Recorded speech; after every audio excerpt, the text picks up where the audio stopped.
Trump talks up diplomacy on Iran. But did Tehran just burn through every major U.S. demand at the Geneva table?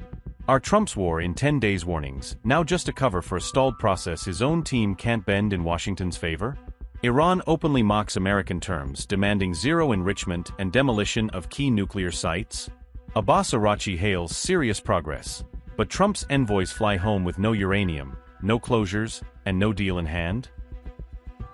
Iranian negotiators rejected all of the United States' key demands during the latest round of indirect nuclear talks in Geneva, according to media reports. The Wall Street Journal reported this development on February 27, quoting unnamed Iranian officials who described the U.S. position as unacceptable. U.S. envoys Steve Witkoff and Jared Kushner entered the crucial February 26 session in Geneva with a set of tough demands on Iran's nuclear program. The American officials were reportedly under strong pressure not to accept any nuclear deal that could later be criticized domestically as too soft on Tehran.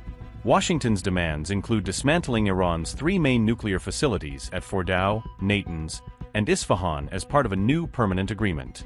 U.S. negotiators also want Iran to hand over its entire stockpile of enriched uranium to the United States or another foreign custodian, officials said.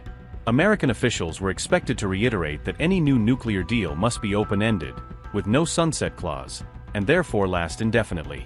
The U.S. side would like to discuss Iran's ballistic missile program and to scale back support for allied militias and proxy groups in the Middle East. Iranian representatives rejected the idea of transferring the country's enriched uranium stockpiles to a foreign state, insisting they must remain under Iranian control.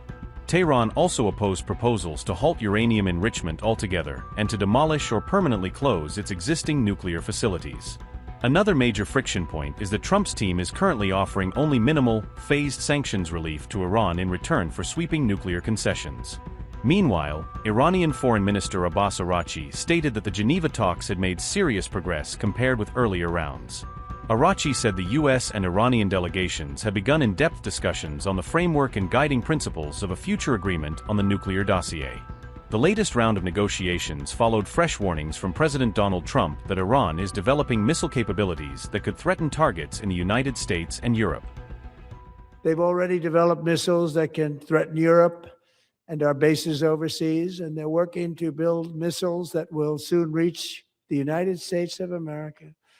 After Midnight Hammer, they were warned to make no future attempts to rebuild their weapons program, and in particular, nuclear weapons. Yet they continue starting it all over. We wiped it out, and they want to start all over again, and are at this moment again pursuing their sinister ambitions. We are in negotiations with them. They want to make a deal, but we haven't heard those secret words. We will never have a nuclear weapon.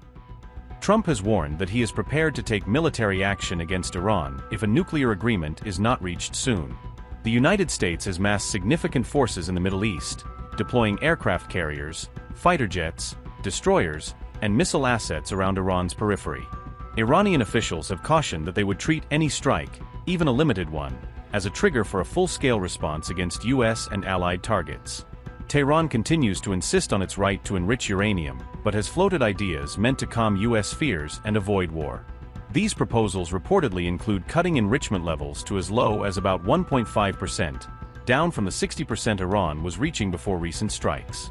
Iran could also agree to temporarily halt enrichment for several years or channel enrichment through a joint Arab-Iranian consortium under tighter oversight. For its part, the U.S. is publicly insisting on zero enrichment inside Iran, though it may allow a tightly controlled reactor to operate under a future deal. Under such an arrangement, that reactor would use very low enriched uranium to produce isotopes for medical and research purposes, U.S. officials say. However, some in Washington fear that any compromise along these lines could be attacked politically as a weaker, revised version of the old nuclear accord. Trump, during his first term, withdrew from the Joint Comprehensive Plan of Action, the 2015 Iran nuclear deal agreed under Barack Obama's administration.